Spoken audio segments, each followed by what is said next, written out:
Okay, question 2. This time it's an experiment looking at the effects of osmosis on some onion cells, and particularly tells us here to start with that these are red onion cells.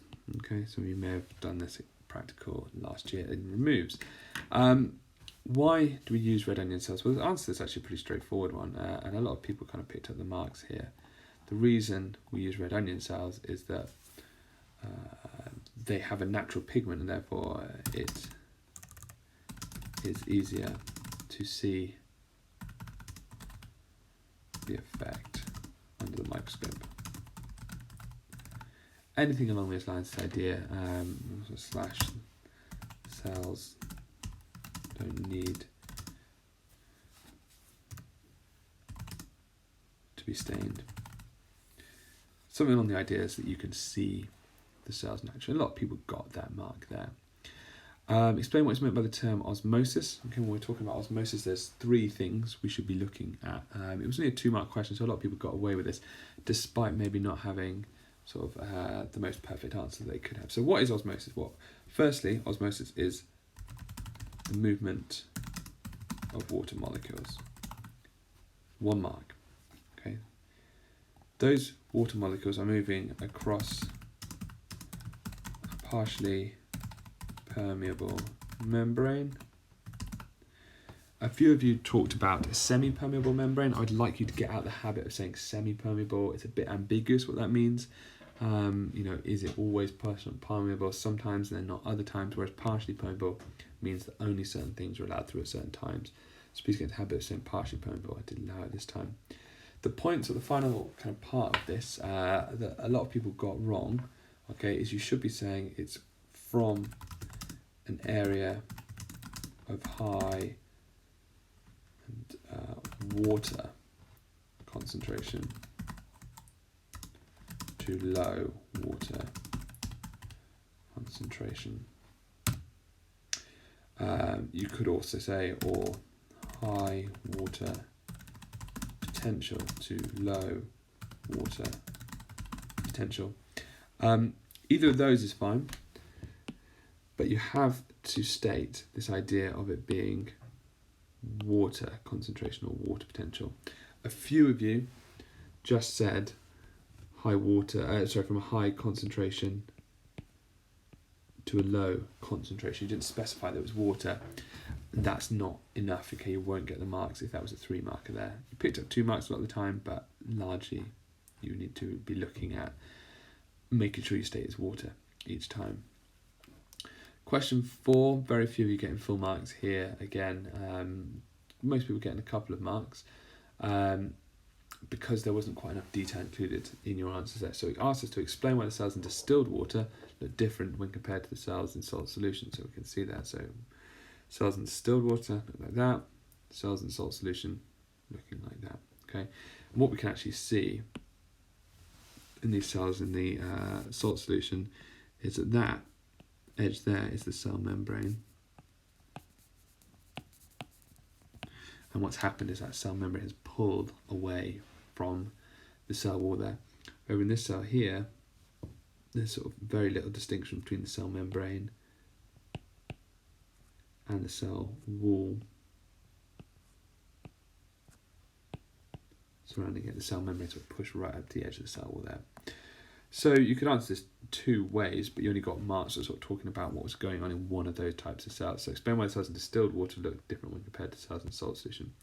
I'm going to decide to talk about what happened to the cells in distilled water. Well, first thing we can say is when we're explaining why the way they look they do is because water has moved into the cells. And it's done that because lots of different ways to say this. You could say it's moved down the concentration gradient, or the distilled water is more dilute than the concentration of water inside the cells. I'm going to say it as that the cells have a lower water potential inside them compared to the distilled water.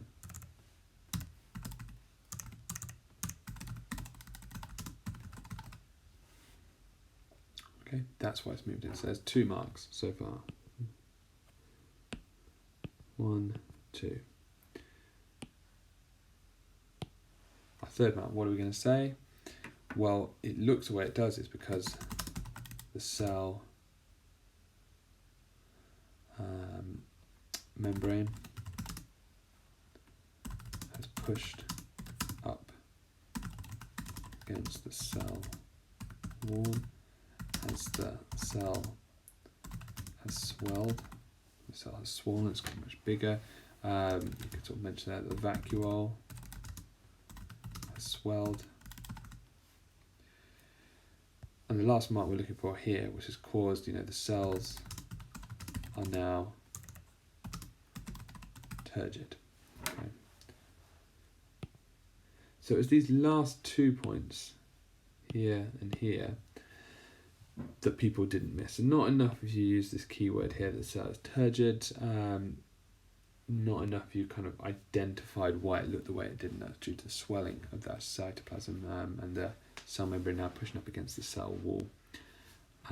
You could have obviously talked about why the salt ones look the way they did. So ones in salt water would obviously just be the inverse of these arguments.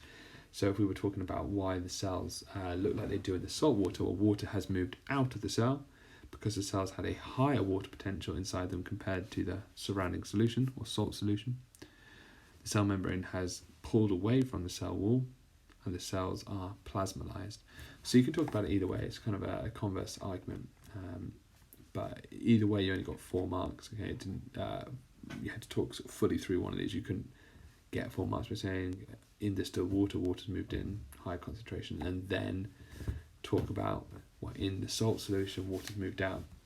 You had to sort of pick a cell and sort of explain it fully. Lastly, C, if red blood cells are placed in distilled water examined under the microscope, explain why no red blood cells would be seen. Pretty straightforward, 2 marks. Again, we can kind of summarize it pretty quickly in a few words.